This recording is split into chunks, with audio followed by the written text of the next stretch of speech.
Hello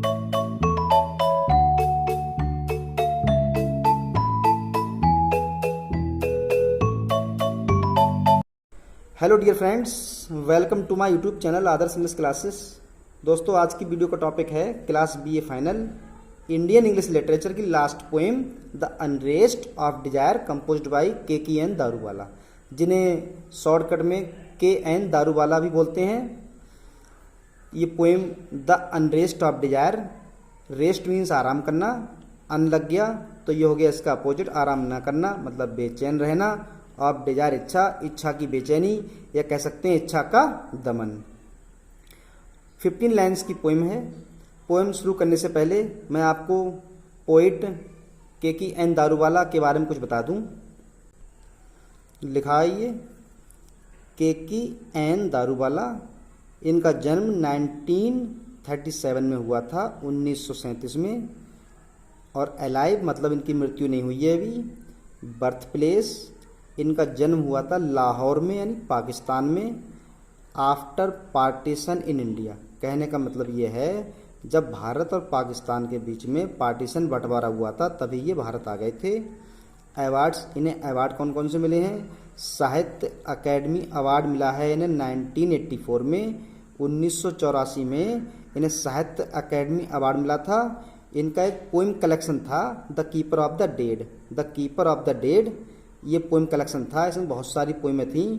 इन्होंने ये compose किया था, इसके लिए 1984 में इन्हें मिला था साहित्य अकेडमी अवार्ड।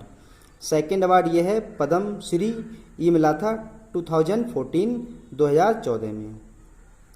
आगे note, he is also a farmer IPS officer, मतलब वे फॉर्म मीन्स पहले, फॉर्मर मतलब वह एक आईपीएस ऑफिसर भी रह चुके हैं। आगे है ये the keeper of the dead, मतलब the keeper of the dead इन्होंने ये कंपोज की थी 1982 में। इसके लिए इन्हें 1984 में साहित्य अकेडमी अवार्ड मिला था।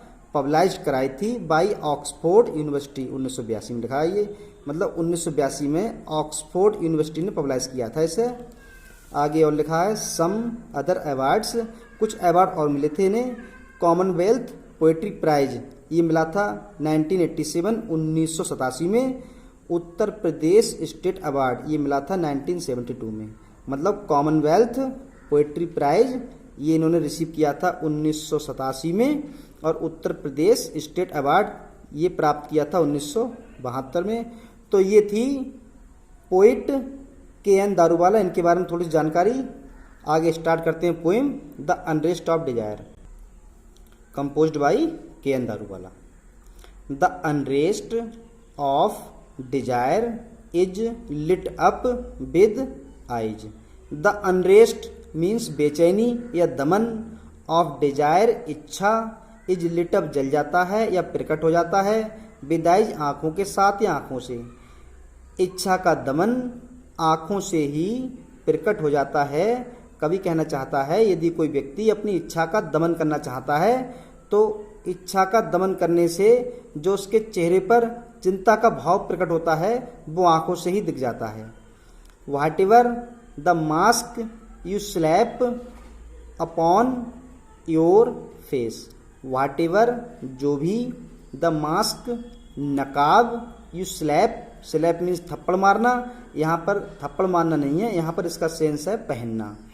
अपॉन योर फेस अपने चेहरे पर, चाहे अपने चेहरे पर तुम कोई भी नकाब पहन लो, लेकिन इच्छा के दमन से जो चेहरे पर भाव उत्पन्न होता है उसे छिपा नहीं सकते, वो आंखों से प्रकट हो जाता है। However you tear at the soft thought of life, यहाँ पर ये गलत लिख दिया है, यहाँ पे ये थॉट ना होके यहाँ पर होना चाहिए था थ्रॉट, THROAT, थ्रॉट मीन्स गला। हाउएवर कैसे भी ये चाहें, यू टीयर, टीयर मीन्स फाड़ना, एट द सॉफ्ट कोमल, थ्रॉट गला ऑफ लाइफ जीवन, मतलब चाहें तुम अपने जिंदगी के कोमल गले से कैसे भी सॉफ्ट, मतलब सॉफ्ट तरह से या कितने भी मुलायम तरह से कोई बात कहो, तब भी जो इच्छा दबाने से भाव उत्पन्न होता है उसे छिपा नहीं सकते, वो आंखों से बयां हो जाता है। एंड प्रोब, प्रोब मीन्स होता है निरीक्षण करना। द सल्ट होता है नमक, ब्लड होता है रक्त, मतलब रक्त जिसका स्वाद नमक की तरह हो, उस तरह से निरीक्षण करना। विद योर, अपने। इंस्टिंक्ट मीन्स होता है स्वाभाविक, टंग होता है जुबान। चाहे तुम अपनी स्वाभाविक जुबान से या मुंह से कोई भी बात कितनी भी स्वादिष्ट तरह से कहो, या इसका निरीक्षण, रक्त का निरीक्षण एक नमक की तरह सिद्ध कर दो या नमक की तरह प्राप्त करो। द अनरेस्ट ऑफ डिजायर, लेकिन जो इच्छा का दमन है, इज रिवील्ड, व्यक्त होता है बाइज आइज, आंखों द्वारा। लेकिन जो इच्छा का दमन है वो आंखों के द्वारा ही प्रकट हो जाता है। यहाँ कवि ये कहना चाहता है कि मानव के हृदय की जो गहन इच्छाएं होती हैं पूर्ण रूप से दबाकर उन्हें नहीं रख सकते, बल्कि वे स्वयं ही आंखों से प्रकट हो जाती हैं, चाहे व्यक्ति उन्हें अपने अंदर कितना भी दबा ले। हम अपना चेहरा चाहे जितना भी ढक लें, चाहे कैसा भी नकाब पहन लें, परंतु इसमें हम सफल नहीं हो सकते। हमारे अंदर जो बेचैनी है वो आंखों से ही प्रकट हो जाती है। नेक्स्ट स्टेंजा देखते हैं। हाउएवर यू बरी the shadow in your heart, under slabs of concrete and coil of bone. Under, तले या नीचे।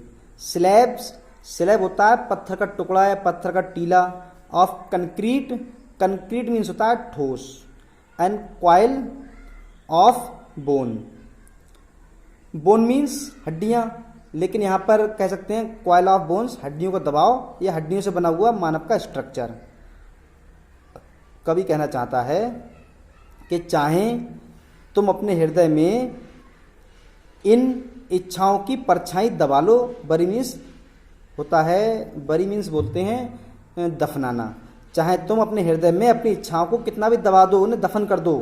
अंडर स्लैब्स ऑफ कंक्रीट, ठोस पत्थर के टुकड़ों के नीचे दबा दो। एंड कॉइल ऑफ बोन, चाहे हड्डियों के स्ट्रक्चर के अंदर दबा दो।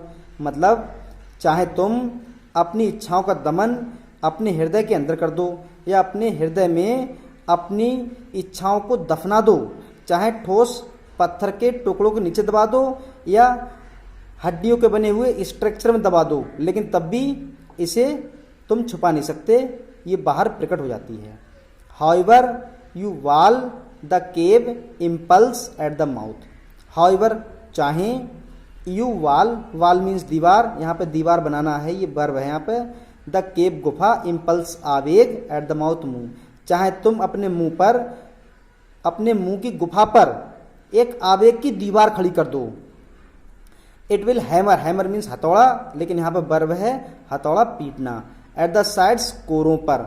एंड ब्रेक, तोड़ना, फ्री, आजाद।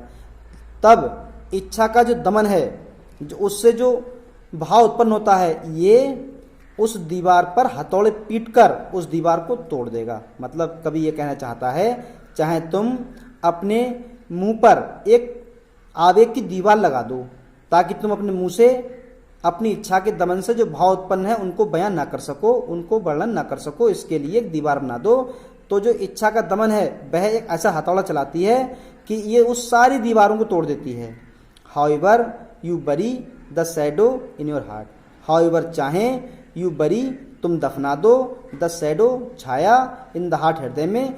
चाहे तुम अपने हृदय में अपनी इच्छा के दमन की जो छाया है उसे दफना दो, तब भी तुम इसे दबा नहीं सकते।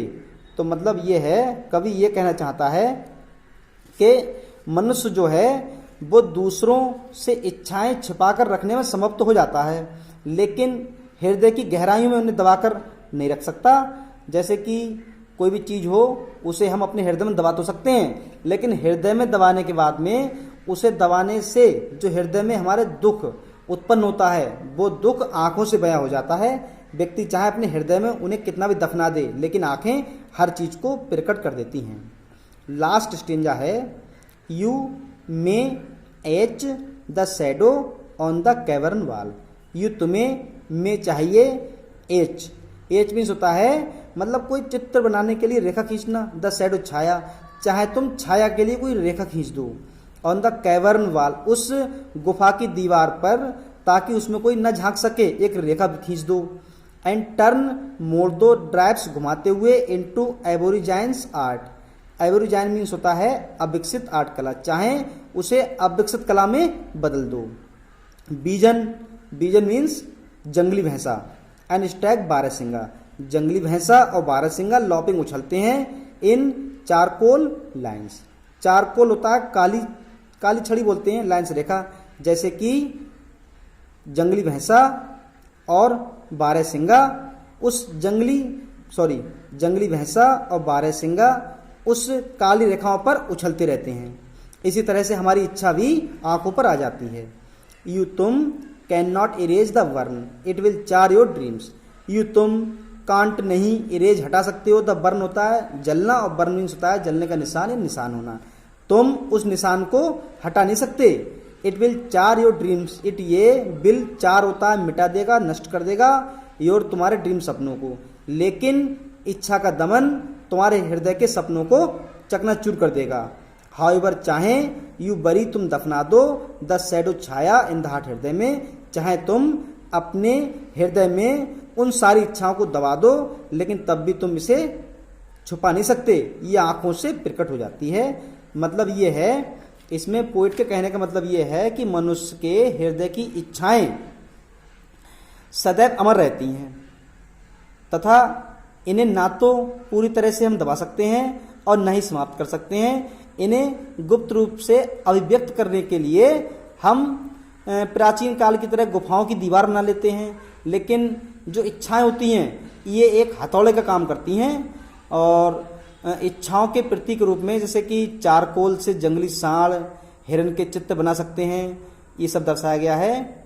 और लास्ट में पोएट यही कहना चाहता है कि व्यक्ति को अपनी इच्छाओं को नहीं दबाना चाहिए, क्योंकि इच्छाएं वो कितनी दबा ले, चाहे उन्हें हृदय में दफना दे, लेकिन वो आंखों से ही प्रकट हो जाती हैं। तो ये थी poem the unrest of desire. I hope you will understand. समझ में आ गई होगी आपके। Thanks for watching.